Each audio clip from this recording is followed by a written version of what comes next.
Okay, so they should all be on YouTube. I noticed there's one that I don't think made it. So once you guys start reviewing, I'll update and make sure everything's on there. So I believe I did this one in class, and I know I didn't record it, but I will do it again for you. And then if we have a minute, I will also do letter B.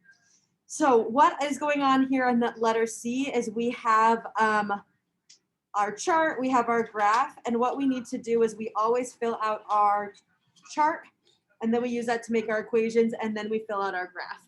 Like Curtis says, you put it in the calculator and it can be a matrix, and that makes it super easy to follow. But if I give you all of these lines, I still expect those to be filled in too. So you can find your answer pretty easily, but we have to make sure that we do all the steps that's asked of us first.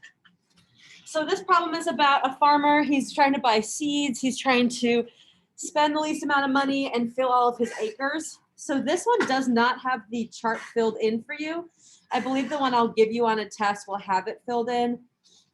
So we'll kind of talk it through right now.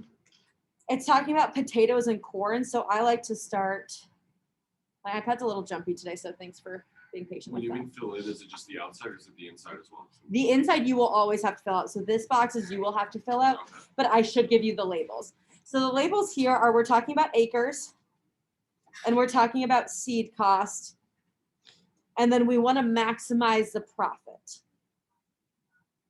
We either are trying to minimize cost or we're trying to maximize profit. That's just how business works. And then what we're talking about are potatoes and corn. And then the last thing is going to be our total. And the last column is always your total. So the way the problem reads is it says a farmer has a field of 70 acres in which he plants potatoes and corn. Nowhere does it tell us that we must have like twice as many potatoes as we do corn or 1 plus as many anything else. We can assume that it's an equal number of potatoes and corn for a total of 70 acres. So we just put a 1 because we are going to later think of potatoes as our X and corn as our Y. So we think of that first equation as 1X plus 1Y equals 70. And as long as X and Y, the amount of potatoes and corns we use, add up to 70, we can use whatever value we want. Seed cost, if we read up to the problem above, it's talking about how the seed for potatoes is $20 an acre, the seed for corn is $60 per acre, and the farmer has set aside $3,000 to spend on seed. So that means per bag of potato seed, it's $20. Per bag of corn seed, it's $60, and then my total is going to be $3,000. We cannot spend more than $3,000.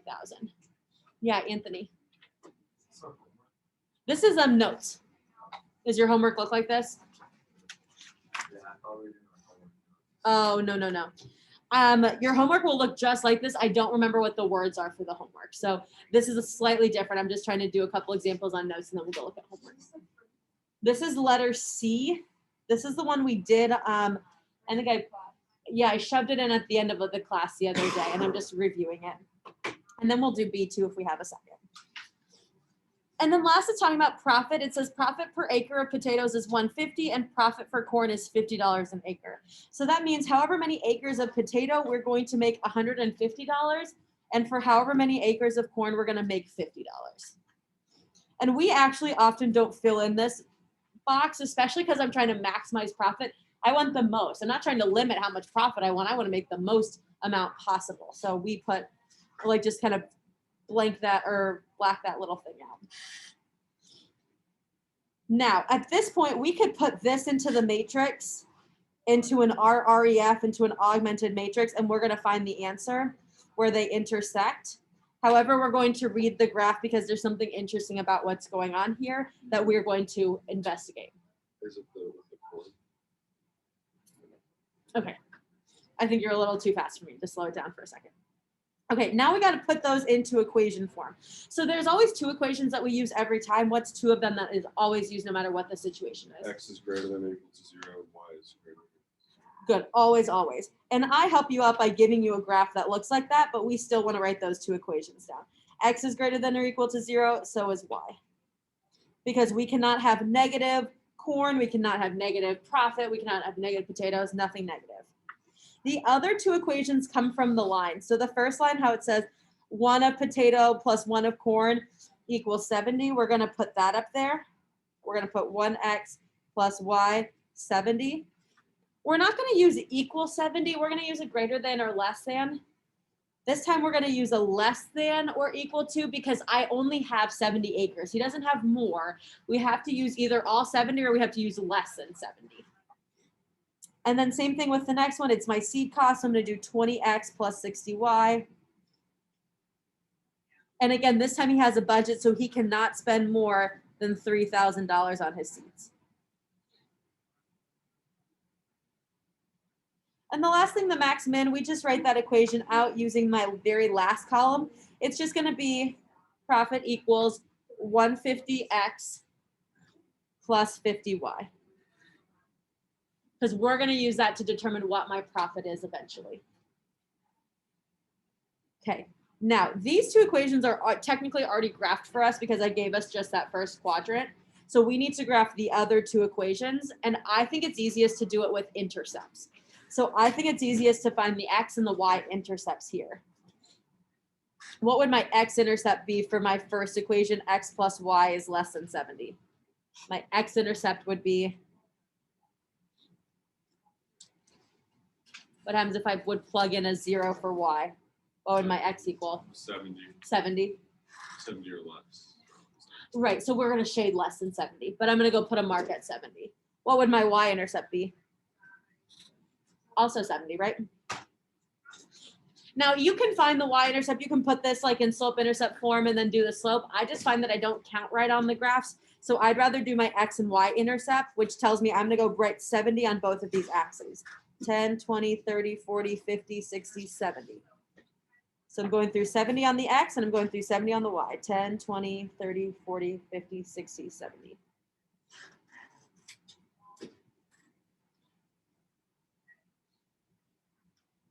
Now Parker reminded me that it's less than, so I'm going to shade below that.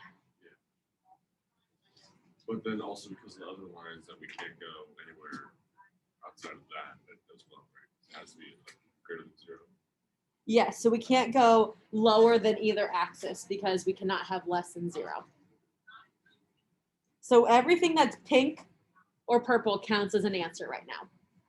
We're going to do our x and y intercepts over here for our other equation.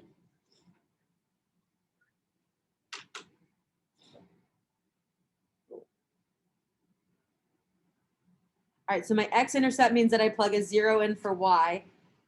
So if I do 200x equals 3,000, divide 3,000 by 20, and that means I'm going to be at 150. And then my y-intercept means that I plug a 0 in for x. So 60y equals 300, that's 50. So I'm going to go graph 150 on my x-axis, and I'm going to graph 50 on my y-axis. Everybody okay with the x and y-intercepts? 50 is here. And then 80, 90, 100, 110, 120, 130, 140, 150.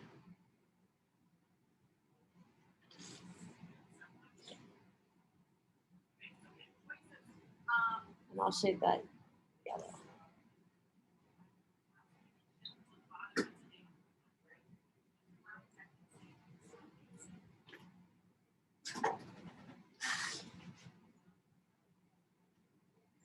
So now the problem with, or not maybe the problem, I don't know why that erased. Maybe not the problem, but the thing that we have to be careful and cognizant about when we have a less than shade is that my answer is not only at where they intersect. It's not just here, but it's also where the pink and the yellow intersect as well. And that happens at both of these points on the X and the Y axis. That did not happen when we were shading greater than because it wasn't true for both of those pieces. So I'm just going to zoom back up to letter A because we had a greater than there. Do you notice that like this number was not shaded by both of the pieces, right? So that's why we didn't consider that number. The only number I cared about was where they intersect. Since I'm shading less than, I have to look at the intercepts that are also in my shaded area. Okay, so my answers are 0.50 could be an answer. Another answer could be 70.0. That's that intercept right there.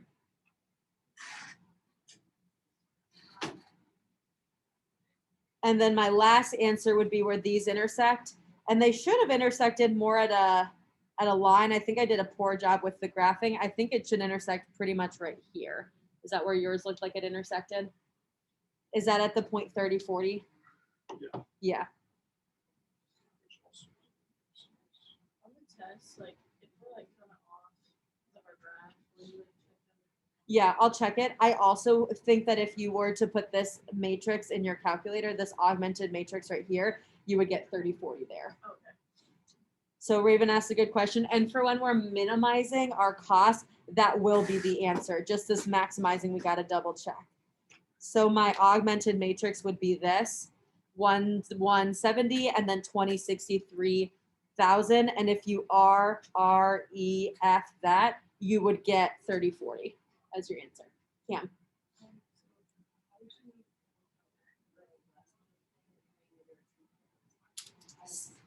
Because you see how 70 has both the like yellow and the pink shaded at it? That means that I can use that as an answer. That's true for both situations.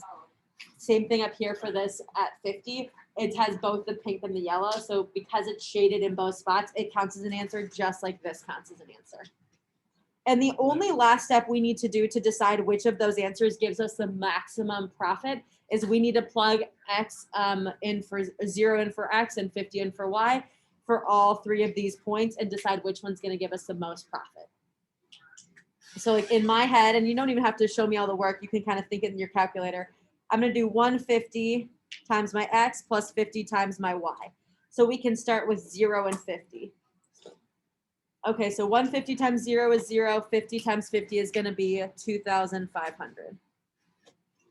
But we also have to subtract cost, though. We do not in this case. Don't worry about that. Whatever the maximum profit is going to be will still be the maximum profit cost or not. Does that make sense? It was just weird because I know corn, it costs more to plant it. Right, and it's going to all balance out in a second. So not only will my most profit be where I will have the least cost, but even if I were to subtract costs off every time, it would still be the same. So don't worry about that part. All we're doing is plugging into this formula. So then I'm going to do 50 times 70 plus, or 150 times 70 plus 50 times 0, which that is 10,500. And then last I'll do 150 times 30 plus 50 times 40. And that altogether becomes 6,500.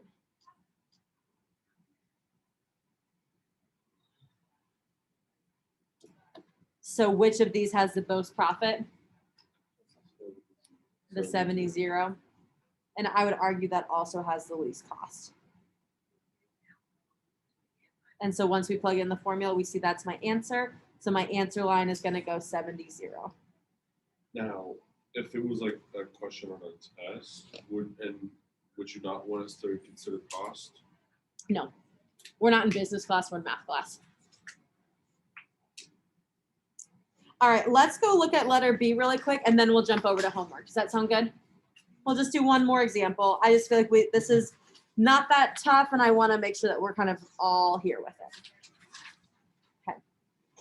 So this time I've got 3 little pieces. So we're going to have 3 equations on this graph. And it's talking about this manufacturing place that has factories that produces 3 grades of paper, low grade, medium grade, and high grade. If it needs to supply 24 tons of low grade, 6 tons of medium, and 30 tons of high grade. Okay, those sound like totals, right? So I'm gonna go fill those in for totals. 24 for my total for low, 6 in for my total for medium, and 30 in for my total for high. Okay. Then it tells me how much each factory makes. Factory A produces 8 tons of low grade, 1 ton of medium, and 2 tons of high grade. And it says it costs $2,000 per day to operate. So let's fill those in. That's factory A. So 8 of low, 1 medium, 2 high, and that costs $2,000. Then it's talking about factory B, and it says it produces 2 tons of low grade, 1 ton of medium, 8 tons of high, and it costs $4,000.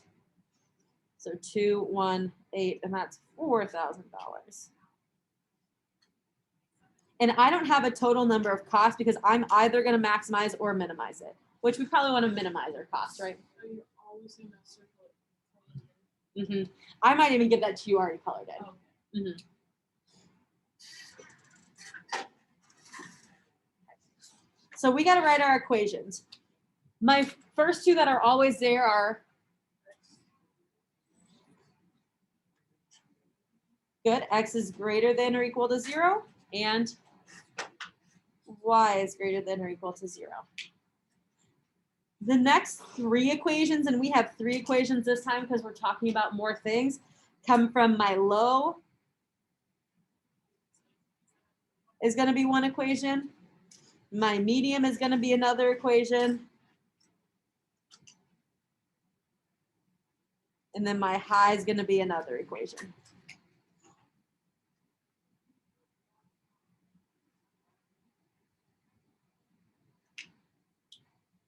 And this time we want to make greater than or equal to because it just says we need to supply at least this amount. Not less than, at least that. So I'll give you a second, write your equations down.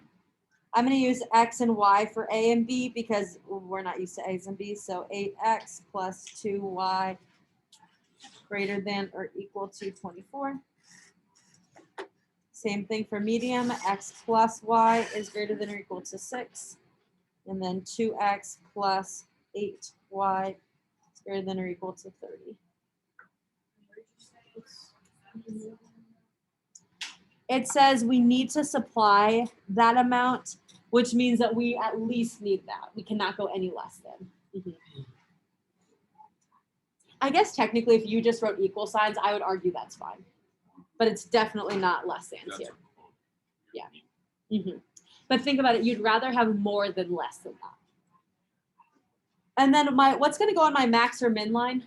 Is it the 2,000 and 4,000? Let's say cost equals, and I want an X with my 2,000 because that's factory A, and then I want a Y with my 4,000 because that's factory B.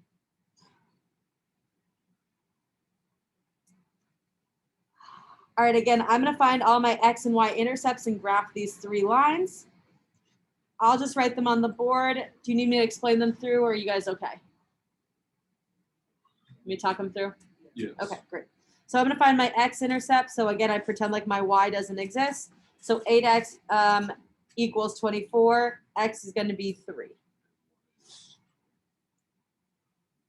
To find my y-intercept, we pretend like x doesn't exist. So 2y equals 24 divided by 2, that's 12. So my first line is going to have an x-intercept of 3, a y-intercept of 12. It looks like I can just count by ones on this graph. I was graphing by tens earlier, but I'm just going to graph by ones. So 1, 2, 3. 1, 2, 3, 4, 5, 6, 7. 1, 2, 3, 4, 5, 6, 7, 8, 9, 10, 11, 12. Connect those lines. We'll find our x and y for the next one. That's pretty easy. Those are just both going to be 6, right? Everyone's okay with my x and y intercepts for x plus y is greater than or equal to 6. They're both going to be at 6. Signs of life, guys? Yes? Yes. No? Okay, thank you. I know I'm asking a lot after a 4-day weekend, but if I need to explain it, I'd love to. But if we're good, I will not. So here's 6. 1, 2, 3, 4, 5, 6.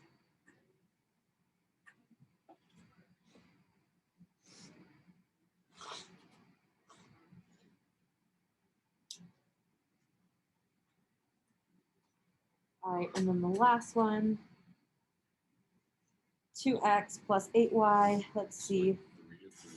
So x is going to be 15, and then y is going to be not an even number, but that's okay. I think it's 3.5. Oh no, 3.75. 3 3/4, yes.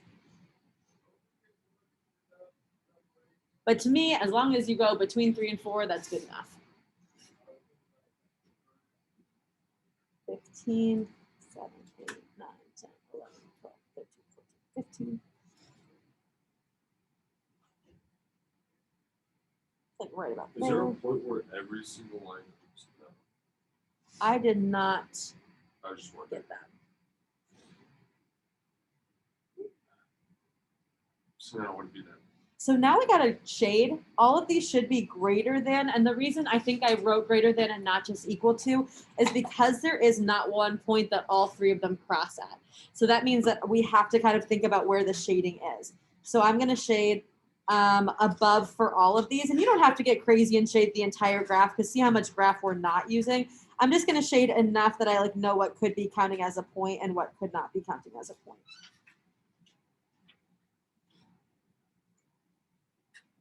So all of this counts.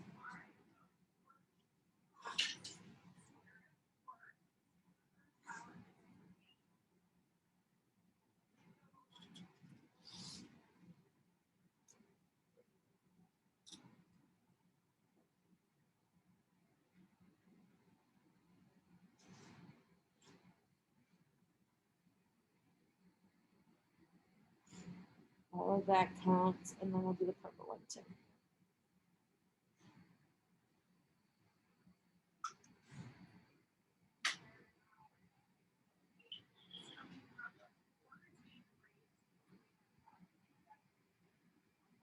The blue is just really-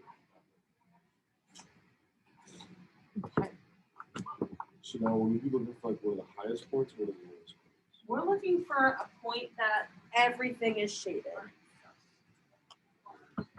Everything that is shaded is shaded. So one thing I notice are these farthest away intercepts. So 12, 0. Yep, so Or 0, 12 counts, and then 15, 0 counts.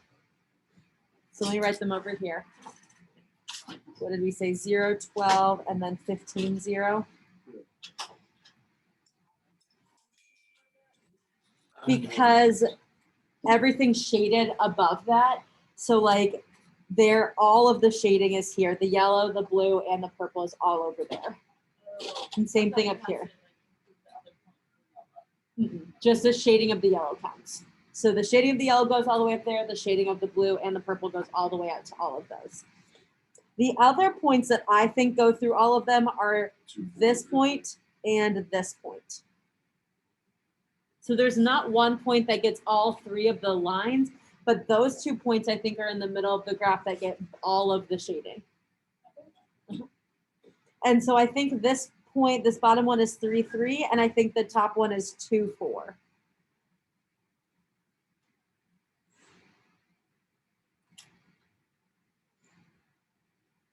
And so this is one that if I were to try and RREF it would not give me my answer because there's nothing that goes into all three of these equations. So that's why it's important to graph. So what I'm going to do is I'm going to plug all 4 of these points in and see which one gives me the most or the smallest cost because we want the smallest cost. Remember that? So we're going to plug all of these points in. So I'm going to do 2,000 times 0 plus 4,000 times 12. I'll actually pull a calculator out for this.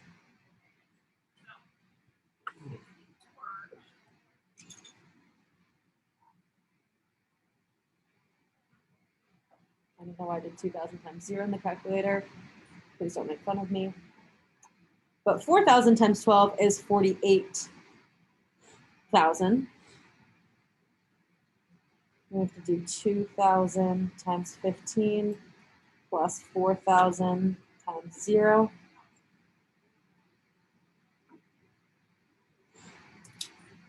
So 2,000 times 15 is going to be 30,000.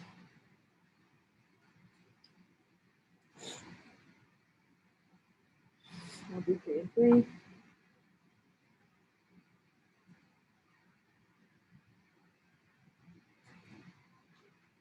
$2,000 times 3 plus 4,000 times 3. That's 18,000.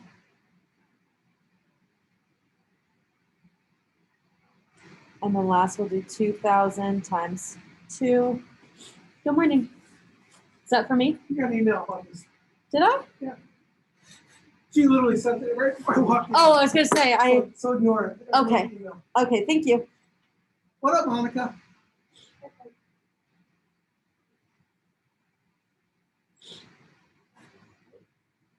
2,000 times 2 plus 4,000 times 4.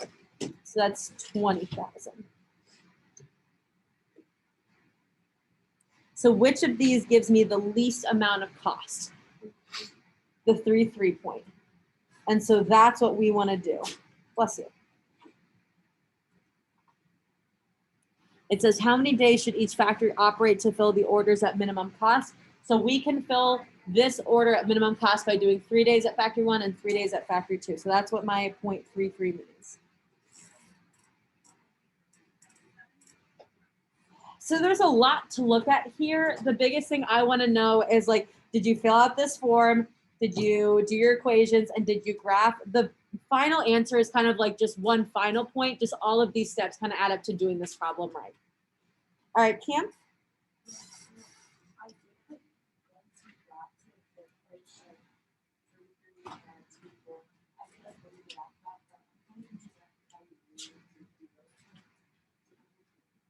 So because there's no line that all of these cross at, normally in all the other examples, there was just 2 lines and they literally intersect at one point, but I don't have that here since there's 3 lines. So I had to see, like, what were points that was either equal to or greater than all of the equations. And so I believe, like, with this point right here, it's bigger than blue and it's on yellow and purple. So that means it fits all the criteria there. Same thing with 2, 4, it's bigger than yellow and it crosses both purple and blue. So that means it's true for all 3 equations. So that's why I picked those points. Yeah, good question. All right, so I'm glad that we went over all of those examples. Why don't we get the homework out that you're supposed to do? We'll kind of go over that. And I'm gonna stop the video. So if anyone needs to watch that, they're done here.